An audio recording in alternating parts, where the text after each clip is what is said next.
नमस्कार दोस्तों। आज जिस टॉपिक पे बात करने वाले हैं वो है वेब का इवोल्यूशन यानी वेब का विकास। और जहाँ वेब जो 1.0 से लेकर 5.0 तक जितनी भी चर्चाएं हैं सारी चर्चाओं को लेकर हम यहाँ पर करने वाले हैं। और साथ ही साथ यहाँ जो वेब 5.0 है जिसका हाल में जो समाचार रहा है, जो आपके परीक्षा के लिए बहुत ज़्यादा उपयोगी हो सकता है, उसको लेकर मैं यहाँ पर सारी की सारी क्लासेस ले रहा हूँ। और ये पीछे के पीछे आपने जितने भी वीडियोस सुने हैं, आप जो पूरा पूर्वांचल आईएएस के ऑनलाइन प्लेटफॉर्म में जो पूरा कोर्सेज सुन रहे हैं, उसमें ये अपडेट्स हैं जो आपको यहाँ पर मैं ऐड ऑन कर रहा हूँ। स्टैटिक के वीडियोस ऑलरेडी तैयार हैं, इनके साथ जो अपडेट्स हैं उनके वीडियोस लगातार मैं बनाकर जोड़ रहा हूँ। तो अपने धैर्य को बनाकर रखें, बिल्कुल भी ना घबराएं। यहाँ पर पूरा का पूरा कोर्स स्टैटिक और स्टैटिक के साथ उनसे जुड़े हुए सारे समसामयिकी को लेकर एक पूरा ही इंटीग्रेटेड अप्रोच पे आपको पूरा कोर्स दिया जा रहा है। सीरीज में चलते हुए हम आज विज्ञान तकनीकी के इस लेक्चर पे बात करने वाले हैं। मेरा नाम डॉक्टर रवि अग्रवाल और आप मुझे पूर्वांचल आईएएस के ऑनलाइन प्लेटफॉर्म पर लगातार सुनते रहें। ये मेरा टेलीग्राम चैनल है जो मैं आपको बार बार सजेस्ट करता हूँ, जहाँ पर आप जाकर मेरे साथ जितने भी क्लासेस होती हैं उनके पीडीएफ्स, उनके लिंक्स आप यहाँ पर ले सकते हैं। साथ ही साथ मेरा सोशल मीडिया प्लेटफॉर्म पे आप मुझे फेसबुक और इंस्टाग्राम पे भी फॉलो कर सकते हैं। और मेरा जो यूट्यूब चैनल है जहाँ पर मैं आपको सारे के सारे करंट अपडेट्स हर साल देता रहा हूँ, डॉक्टर रवि ग्रेडीज क्लासेस ऑब्लिक पूर्वांचल आईएएस पर आप मेरी क्लासेस यहाँ पर लगातार सुन सकते हैं नए अपडेट्स के लिए। सो आइए बात करते हैं वेब के विकास पर।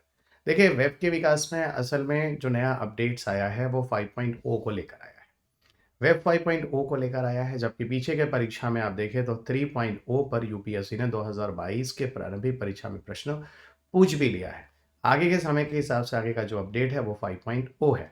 तो चलिए यहाँ पर हम सब कुछ बात करेंगे 1.0 से लेकर और 5.0 तक की पूरी कहानी, कैसे ये वेब आता है और कैसे हम लोग को डिफरेंट तरह के एक्सेस होते हैं जो हम कंप्यूटर पर आसानी से कर सकते हैं। यहाँ पर एक ट्विटर के सीईओ हैं जो पहले पूर्ववर्ती सीईओ रहे हैं, जिनका नाम है जैक डॉर्सी।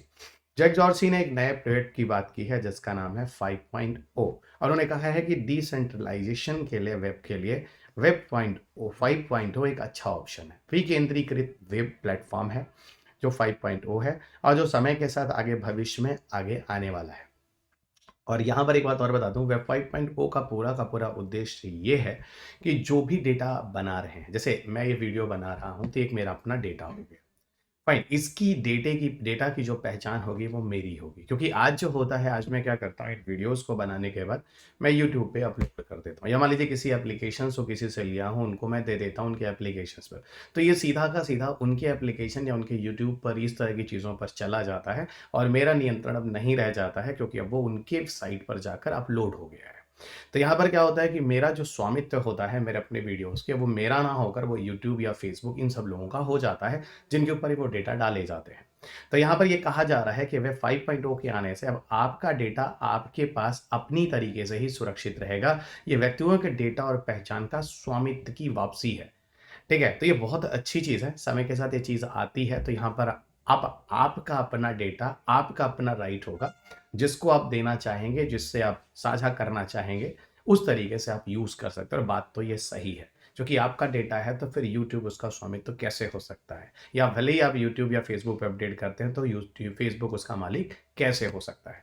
तो ये 5.0 आपको एक सुविधा देता है। यहाँ पर 5.0 से ही हम कहानी को शुरू करने वाले हैं, क्योंकि लास्ट अपडेट 5.0 ही है और यहाँ पर हम आगे चलकर आपको 1.0 से 4.0 तक के बारे में भी, वेब के जो इवोल्यूशन है, विकास है, उस पर हम लोग यहाँ पर बात करेंगे। डॉर्सी की बिटकॉइन बिजनेस एक कंपनी है जिसका नाम है the block head. The block head, जिसको आप टीबीएच, द ब्लॉक हेड जिसको आप टीबीएच के नाम से भी जानते हैं। टीबीएच के मुताबिक असल में क्या है कि जो वेब में जो हम सूचनाएं वगैरह देते हैं, आदान प्रदान करते हैं, वहाँ पर एक पहचान की कमी है। जैसे मैंने आपको एक इन्फॉर्मेशन दे दिया, ठीक है, वहाँ पर यूट्यूब अपने हिसाब से यूट्यूब पे अपलोड करने के बाद वो अपने हिसाब से चीज़ों को मैनिपुलेट करा, यानी आपकी पहचान कहीं पर नहीं रहती है, आपकी पहचान यहाँ पर ख़त्म हो गई है। ठीक है, लेकिन यहाँ पर असल में क्या होता है, आज पहचान और व्यक्तिगत डेटा जो होता है तीसरे पक्ष की संपत्ति बन गई है। मैंने बोल दिया ना, वो तीसरा पक्ष कौन है? यूट्यूब है या फेसबुक है, और या तो फिर अगर आप कोई इंस्टा वगैरह यूज़ करते हैं तो इंस्टाग्राम पे जो आप वीडियोज़ या जो चीज़ें बनाते हैं, वो उनका एसेट हो जाता है, उनकी प्रॉपर्टी हो जाती है। तो यहाँ पर क्या है, यहाँ पर 5.0 का पूरा उद्देश्य है कि किसी ऐसे व्यक्ति को पहचान का स्वामित्व दिया जाए, यहाँ किसी तीसरे पक्ष के बजाय वो कोई उसका मालिक ना हो, यानी तीसरा पक्ष इसका मालिक ना हो, इसका मालिक आप हो, क्योंकि ओरिजिन आपकी है। ये आपके द्वारा जनित की गई है, तो यहाँ आपका ही आपका हक होना चाहिए।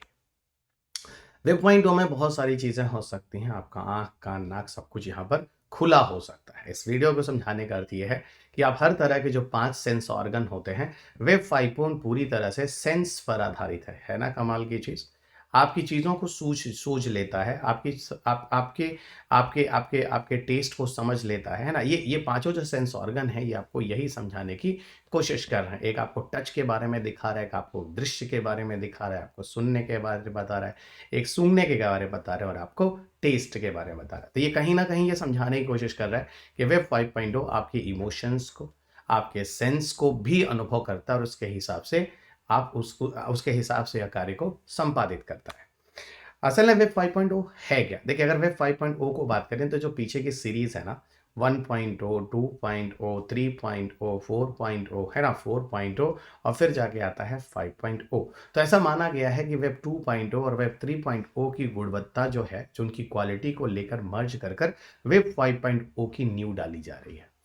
ठीक है? तो जो डॉर्सी बोल रहे हैं वो 5.0 जो है वो 2.0 और 3.0 का ही एक मिश्रण है। ठीक है, यहाँ पर होगा क्या कि आपकी अपनी पहचान होगी और आपके अपने डेटा पर आपका अपना नियंत्रण होगा, यानी आपकी अपनी ओन आइडेंटिटी होने वाली है और आपके अपने डेटा पर आपका कंट्रोल होने वाला है। देखिए, अगर हम आपको बताएं तो वैसे तो वेब 3.0 वास्तव में देखा जाए तो विकेंद्रीकृत तो था, विकेंद्रीकृत था, डिसेंट्रलाइज था, डिसेंट्रलाइज डेटा था। ठीक है, डिसेंट्रलाइज डेटा था, लेकिन इसके अलावा अगर देखा जाए उसके उपयोगकर्ता के स्वामित्व में लेकिन वो नहीं था। ठीक है, तो वो जो कमी थी ना, क्योंकि होता क्या था, किसी वेंचर कैपिटलिस्ट या लिमिटेड पार्टनर के पास डेटा सुरक्षित हो जाता था। जैसे अगर मान लो मैं अपनी किसी डेटा को, ठीक है, यूट्यूब पे अपलोड कर दिया, ठीक है, तो अब यूट्यूब का जो मालिक है वो एक पूंजीपति होकर पूरा का पूरा उसने अपने डेटा को स्थापित कर लिया है। अब वो उस हिसाब से क्या कर रहा है, अपने एडवर्टाइजमेंट दे रहा है और आपको अपने हिसाब से, अब आप उस पर नहीं है, वो जिसको जिसको एडवर्टाइजमेंट करना चाहेगा वो उसका एडवर्टाइजमेंट करेगा। आपका कोई नहीं, आपको ठीक है, आपको एक परसेंटेज होता है, आपको कमीशन या आपको जो व्यूज होते हैं उस हिसाब से आपको पैसे मिल जाते हैं, लेकिन वो किसको करेगा, क्या करेगा, आप चाहते नहीं ये चीज़ नहीं आनी चाहिए हमारे यूट्यूब पर, तो ये आप पर कंट्रोल नहीं है, पूरा का पूरा जो पूंजीपतियां हैं, है ना, जो कुछ सीमित भागीदार हैं, उनके ऊपर वो पूरी की पूरी तरह से कंट्रोल रह जाएगा। ठीक है, लेकिन आपको बताऊं 3.0 के केस में एक बात और बता दूं कि असल में होता क्या है, मान लीजिए आप ठीक है 3.0 को अगर आप यूज कर रहे हैं, 3.0 में क्या है, यहाँ पे भी डिसेंट्रलाइज्ड है, लेकिन ये पूरी तरह से डिसेंट्रलाइज हो ही नहीं सकता है। क्यों नहीं हो सकता है? अब जैसे मान लो आज आज जब से वेब वगैरह जो चीज़ें बनी है, बहुत सारी चीज़ें आज इंटरनेट पे अपलोड है और मान लीजिए आपको बताऊं, आज कम से कम बताऊं तो करीब 60% से अधिक डेटा तो यूट्यूब के पास पड़ा हुआ है। ठीक है, मान लीजिए आज आप नए वेब की शुरुआत करते हैं, वेब 3.0, और ये कहते हैं कि ठीक है विकेंद्रीकृत कर दिया जाएगा। विकेंद्रीकृत कैसे किया जाएगा इस बारे में भी हम बात बताते हैं, यानी किसी एक के हाथ में कंट्रोल नहीं रहेगा। ठीक है, जैसे अभी क्या है, अभी ये है कंट्रोल जो है वो किसके हाथ में है, अभी जो है वो यूट्यूब और फेसबुक इन लोगों के, इंस्टाग्राम के हाथ में है जो वीडियोस अपलोड कर रहे हैं। लेकिन जब विकेंद्रित कर देंगे तो उनके हाथ में नहीं हो जाएगा, केंद्रीकृत वहां से हट जाएगा और ये सब कुछ आपके हिसाब से हो जाएगा। और विकेंद्रीकृत करने के लिए किस तकनीकी का प्रयोग करेंगे, अभी हम आगे बात करेंगे, जिसका नाम है ब्लॉकचेन तकनीकी। ब्लॉकचेन तकनीकी के माध्यम से हम ये सारे का सारा जो प्रणाली है, वेब का जो सिस्टम है वो पूरी तरह से क्या हो जाएगा, एक बंदे के कंट्रोल में, जैसे कोई पूंजीपति वगैरह उनके हाथ में नहीं रहेगा। अब जैसे ये कह रहे हैं ठीक है, अगर वेब 3.0 में हम ब्लॉकचेन लाकर इस तरह की चीज़ों को उपयोग कर सकते हैं, लेकिन अभी भी ये बोला जा रहा है कि कैसे करोगे, इसलिए नहीं कर पाओगे क्योंकि अभी करीब करीब 60% से अधिक डेटा तो इन पूंजीपतियों के पास पहले से स्टोर पड़े हुए हैं। हाँ, जब शुरुआत से वे बन रहे थे उस समय अगर ये चीज़ें आई होती तो यूट्यूब के साइट पर इतना डेटा अपलोड नहीं हुआ होता। आज किसी भी टॉपिक से रिलेटेड कोई भी इंफॉर्मेशन चाहते हैं तो यूट्यूब के पास सारा कुछ मिल जाता है। तो कहने का मतलब ये, अगर मान लीजिए कोई नई चीज़ मैं बना रहा हूँ फिर भी उससे जुड़ा कोई ना कोई चीज़ यूट्यूब के पास पहले से अवेलेबल होगा, तो फिर मैं कैसे बोल दूँ कि मेरा इंफॉर्मेशन जो मैं देने की कोशिश कर रहा हूँ पूरी तरह से नया हो सकता है, अलग हो सकता है। तो इससे जुड़ा कुछ ना कुछ यूट्यूब के पास मिल ही जाएगा। ठीक है, तो वही मैं कह रहा हूँ, जब पहले से कोई पूंजीपति या सीमित भागीदारी जिन्होंने पहले से डेटा स्टोर करके इतना सारा रखा हुआ है, आज कुछ भी आप नया बनाएंगे और उसको अपना विकेंद्रित करने की कोशिश करेंगे तो पूरी तरह से हो नहीं पाएगा, जो डार्सी को साफ साफ दिख रहा है, क्योंकि यहाँ पर यूट्यूब और ये जो कंपनियां, इनके पास पहले से इतना सारा डेटा है कि वो आपको विकेंद्रीकृत होने ही नहीं देंगी, काफी हद तक ये संभव नहीं है। तो यहाँ पर इन्होंने कहा कि भाई 3.0 से ज्यादा सुरक्षित होगा 5.0। यही वेब 3.0 है जिसका प्रश्न यूपीएससी में 2022 के प्रारंभिक परीक्षा में इन्होंने पूछा भी है। ओके, तो इन्हीं चीज को विकेंद्रीकृत करके आपके हाथ में सुरक्षित करने के लिए वेब 5.0 लाने की बात की गई है। ठीक है, फिलहाल 3.0 को काफ़ी हद तक सुरक्षित माना जा रहा है, लेकिन फिर भी 3.0 कैसे सुरक्षित नहीं हो सकता है, उसके लिए मैंने आपको यूट्यूब और फेसबुक और इस तरह के साइट्स के उदाहरण आपको दे दिए हैं। अब देखिए 5.0 के बारे में बात करते हैं। 5.0 अपने आप में सबसे अलग क्यों है? इसको देखिए, वैसे इसको हम लोग इंटेलिजेंट वेब या सिम्बायोटिक वेब के नाम से जानते हैं। फिर से मैं बोलता हूँ, इसे हम लोग एक बुद्धिमान और सहजीवी वेब के नाम से जानते हैं। ये आपकी भावनाओं को पढ़ लेता है, यानी आपकी सेंसरी और आपके इमोशंस को समझ लेता है और पूरी तरह से कंप्यूटर पे विकसित करने के लिए डिज़ाइन किया गया है। ठीक है, ये उस तरह का है जो मनुष्य की संवेदनाओं को ग्रहण करता है। मैंने भी क्या 5 सेंस आर्गन वाले पिक्चर्स बनाकर संवेदनाओं को समझाने की कोशिश की गई थी। यानी आप किस समय किस मूड में हैं और किस समय किस मूड में रहते हैं, ये वेब 5.0 का कमाल है, वो आपको समझ लेगा। यहाँ तक कि आने वाले भविष्य में वेब 5.0 को और ज़्यादा बढ़ाया जाएगा और यहाँ तक कि ये हमारी एक दैनिक आदत बनने वाली है। जैसे हमारे घर के रिलेशंस होते हैं ना, माँ-बाप, भाई-बहन, वैसे ही एक तरह से एक आदत बनकर एक फैमिली मेंबर की तरह कार्य करेगा, क्योंकि आपके घर के अंदर मोबाइल फ़ोन है। आपके घर के अंदर इंटरनेट है। आपके घर में हम लोग आजकल मोबाइल इंटरनेट से पूरी तरह जुड़ गए हैं। तो आपकी भावनाओं को वेब 5.0 सोच कर, अब जैसे आप अलग-अलग मूड में अलग-अलग तरह की चीज़ें करते हैं। जैसे मान लीजिए किसी समय आप रोमांटिक गाना सुनते हैं, किसी समय मान लीजिए आप गज़ल सुनते हैं, किसी समय आप भक्ति गाना सुनते हैं। तो काफ़ी हद तक आपकी जो कॉम्प्लेक्सिटी है ना, जैसे आपके तार्किक रूप से अधिक जटिल स्तरों पर जो जानकारी चाहिए, आपकी इमोशंस वगैरह, आपकी भावनाओं वगैरह को ग्रहण करना, ये सारी चीज़ें वेब 5.0 कर लेता है ना। बहुत सोचने की बात। तो सर ये तो फिर कहीं किसी भी स्तर पर जा सकता है, बिल्कुल जा सकता है। वही बात तो मैं आपको समझाने की कोशिश कर रहा हूँ। और एक बात और बताऊँ, ये ऐसे भी है जैसे, अच्छा जैसे मैं हूँ, मैं अलग तरह की प्रवृत्ति का हूँ।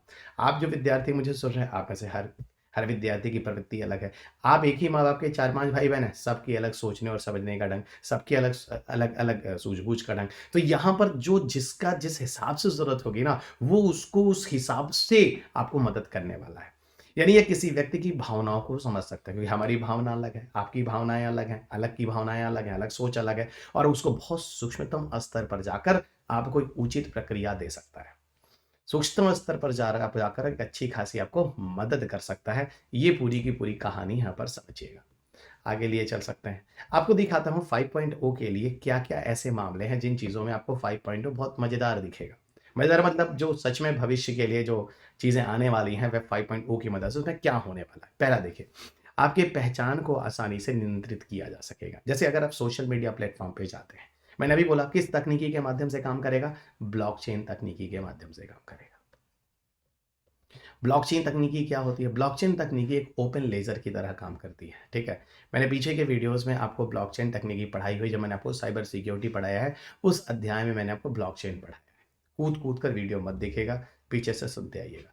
ब्लॉकचेन को मैंने बोला था एक खुला बही खाता है और इस जगह पर हर व्यक्ति, हर कोई उस नेटवर्क पर रहने वाला उस तरह के डेटा को या सूचनाओं को देख रहा है या समझ रहा है।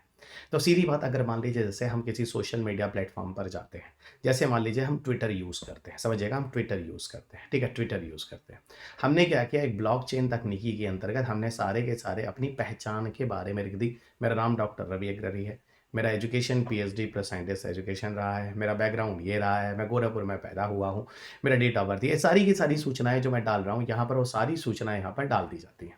ठीक है? अब मान लीजिए मैं ट्विटर पर गया, मैंने वो सारी सूचनाएँ मान लीजिए ट्विटर पे डाल दी। अब मैं मान लीजिए फेसबुक अपनी साइट बना रहा हूँ। अब मुझे फिर अपना नाम, मेरा पहचान ये सब रखना पड़ेगा? नहीं रखना पड़ेगा, क्योंकि आपने ब्लॉकचेन तकनीकी के अंदर एक खुले बही खाता के अंदर सारे इन्फॉर्मेशन रखे हुए हैं। वो इन्फॉर्मेशन जब आप चाहें ट्विटर को दे दें, जब आप चाहें तो फेसबुक को दे दें। यानी कहने का मतलब है, आप किसी के साथ अगर डेटा शेयर करना चाहते हैं, अपने पहचान का डेटा कुछ भी है, तो आप आसानी से शेयर कर सकते हैं। ये आपको इस तरह की सुविधा वेब 5.0 के थ्रू मिलता है आपको। तो विभिन्न सोशल मीडिया पर व्यक्ति का विवरण जो है वो एक ही तरह के साथ हो सकता है। इवन भले ही आप ऐप बदल लें, फिर भी आप उसी तरह की सूचनाओं को ग्रहण कर सकते हैं दूसरे ऐप पर भी। ये फ़ायदा आपको मिलता है 5.0 पर। दूसरी चीज़ें आपको और बताऊँ, मान लीजिए आप कोई संगीत सुनते हैं। ठीक है, आप मान लीजिए किसी एप्लीकेशन पर संगीत ही सुनते हैं मान लीजिए, तो संगीत भी आप अलग-अलग समय, अलग-अलग मूड का सुनते हैं। सुबह होते ही भक्ति गाना सुनते हैं आप, ठीक है? सुबह होते ही आप थोड़ा थोड़ा रिलीजियस हो जाते हैं। दोपहर में आते-आते थोड़ा सुस्त तो गज़ल हो जाते हैं, रात में आते-आते थोड़े रोमांटिक हो जाते हैं। तो हर समय अलग-अलग तरह के मूड में अलग-अलग तरह का गाना सुनना पसंद करते हैं। ये जो 5.0 होगा ना, वो आपके मूड को समझ जाता है। ठीक है? करता क्या है? अब इस तरह के आपने किसी एप्लीकेशन में इस तरह से गाने आपने एडजस्ट कर रखे हैं कि इस समय किस तरह का गाना बजेगा।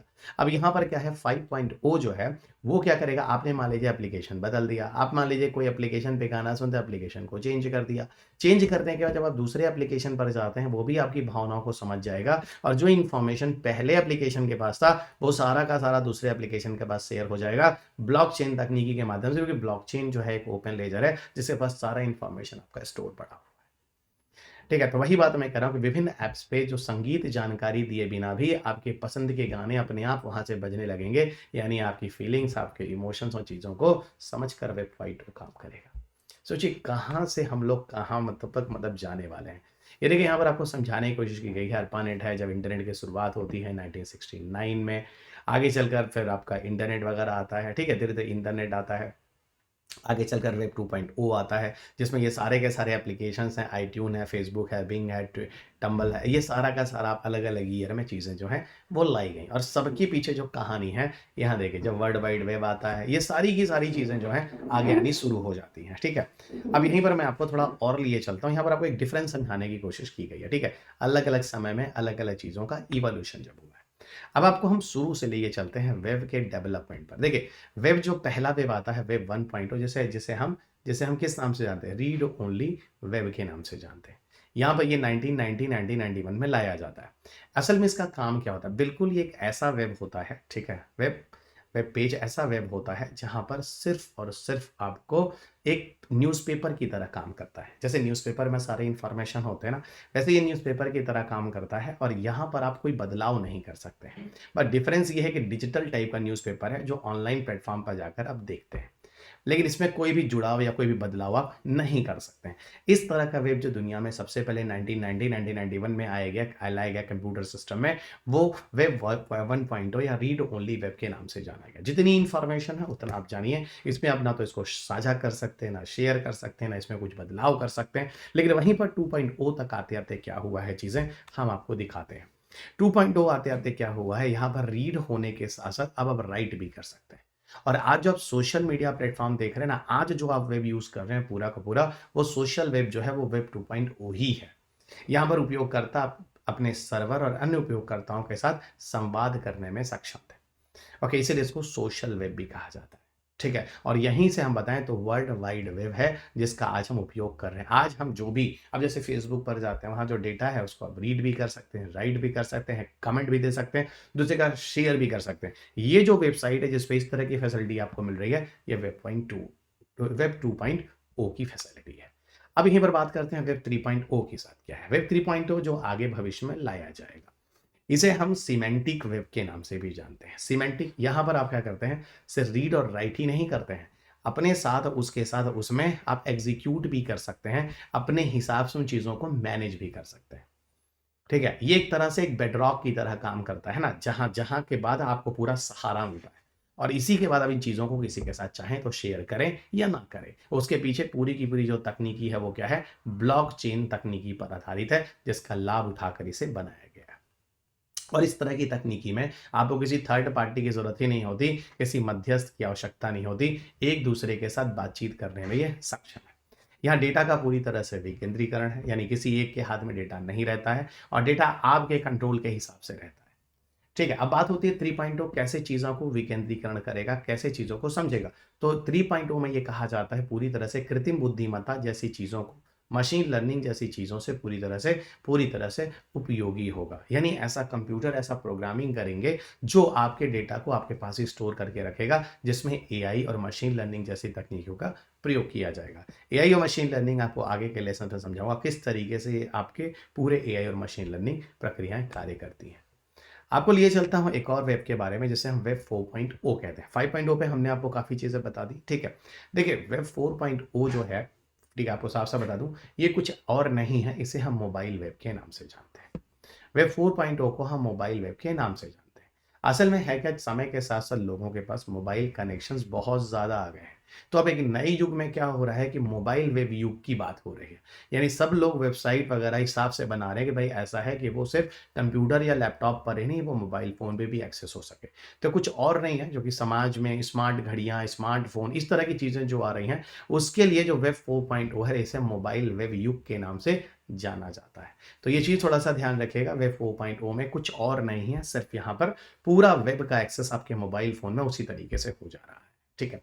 तो ये पूरा का पूरा टॉपिक था जो आपको 5.0 के हिसाब से बनाया गया था, लेकिन यहाँ पर आप में पूरा का पूरा डिस्कशन जो है वो 3.0 और 5.0 को ही ध्यान में रखकर किया गया है। आपके परीक्षा के हिसाब से उपयोगी है और भविष्य में आने वाले परीक्षा में 3.0 और 3.0 वैसे भी पेपर में आ चुका है 2022 में। 5.0 एक अच्छा प्रश्न है जो आगे वर्षों में आएगा ज़रूर। धन्यवाद दोस्तों, और ये अंत में आपको बता दूं, ये फिर से वो टेलीग्राम चैनल है जहां पर आप जाकर सारे के सारे पीडीएफ ले सकते हैं और मेरे साथ आप डिस्कशन भी वहां पर कर सकते हैं। फेसबुक पेज, इंस्टाग्राम, ये सोशल मीडिया प्लेटफॉर्म है जहां पर आप मेरी क्लासेस सुन सकते हैं। सॉरी, यहाँ पर आप सोशल मीडिया प्लेटफॉर्म में मेरे अपडेट्स देख सकते हैं, और यूट्यूब प्लेटफॉर्म पर आप मेरी क्लासेस, यहाँ पर बहुत सारे फ्री क्लासेस भी आपको देता हूँ जहाँ पर आपको करंट वगैरह के इंपॉर्टेंट क्लासेस यहाँ दे दिए जाते हैं। वो वीडियोस भी आप यहाँ पर आसानी से सुन सकते हैं। तो इस यूट्यूब के वीडियो इसको सब्सक्राइब जरूर कर लीजिएगा, डॉक्टर रवि ग्रेजेस क्लासेस ऑब्लिक पूर्वांचल IAS को। अब आपको लिए चलता हूँ कुछ और इन्फॉर्मेशन के बारे में कि अगर आप मेरी क्लासेस देखना चाहते हैं तो सिर्फ और सिर्फ आपको ऑनलाइन प्लेटफॉर्म में पूर्वांचल IAS एप्लीकेशन पर आपको सारी क्लासेस मिल जाती हैं। जो साइंस एंड टेक की क्लासेस हिंदी अंग्रेजी दोनों ही माध्यमों में चल रही हैं 7,999 में। इसके अलावा इन्वायरमेंट, एग्रीकल्चर, ये सारी क्लासेस भी आपको दे दी जाती हैं। फेस टू फेस क्लासेस भी आपको मैं लगातार दे रहा हूँ, जो कि गोरखपुर में पूर्वांचल IAS के नाम से एक संस्था है जो आपको फेस टू फेस क्लासेस दे रहा हूँ दिल्ली के अध्यापकों की पूरी टीम के द्वारा। पिछले 7-8 सालों से लगातार ये संस्था चल रही है। सो आप यहाँ भी रहते हैं तो face to face classes Gorakhpur में रहकर कर सकते हैं। ये ऑनलाइन क्लासेस है जिसके लिए आप इस QR कोड पे पूर्वांचल IAS एप्लीकेशन पर जाकर आप सीधा सीधा एप्लीकेशन को इंस्टॉल कर सकते हैं और यहाँ पर आप पूर्वांचल IAS एप्लीकेशन पर ऑनलाइन कोर्सेज हिंदी अंग्रेजी दोनों माध्यमों में ले सकते हैं। ये दिए गए नंबर है, किस तरह का कोई डाउट है, कोई चीज़ है तो आप यहाँ संपर्क कर सकते हैं। ये किताब है जो आप मार्केट में अवेलेबल है, इसे पढ़ना ना भूलें। सारी चीज़ें, सारे नोट्स आपको किताबों से मिल जाएंगे। काफ़ी सक्सेस बुक है और काफ़ी ज़्यादा बिकने वाली बुक भी है ये मार्केट में। और अंत में इतना ही बोलूँगा, चैनल को सब्सक्राइब करना मत भूलिएगा, इस वीडियो को लाइक और शेयर करना मत भूलिएगा और इस बेल आइकॉन को जरूर दबाइएगा जिससे भविष्य के नोटिफिकेशन आपको मिलते रहें। चलिए दोस्त, अगले लेसन में आपके साथ फिर मुलाकात होगी। तब तक अपना ख्याल रखें, स्वस्थ रहें, खुश रहें, मस्त रहें और धैर्य बना के रखें। धन्यवाद।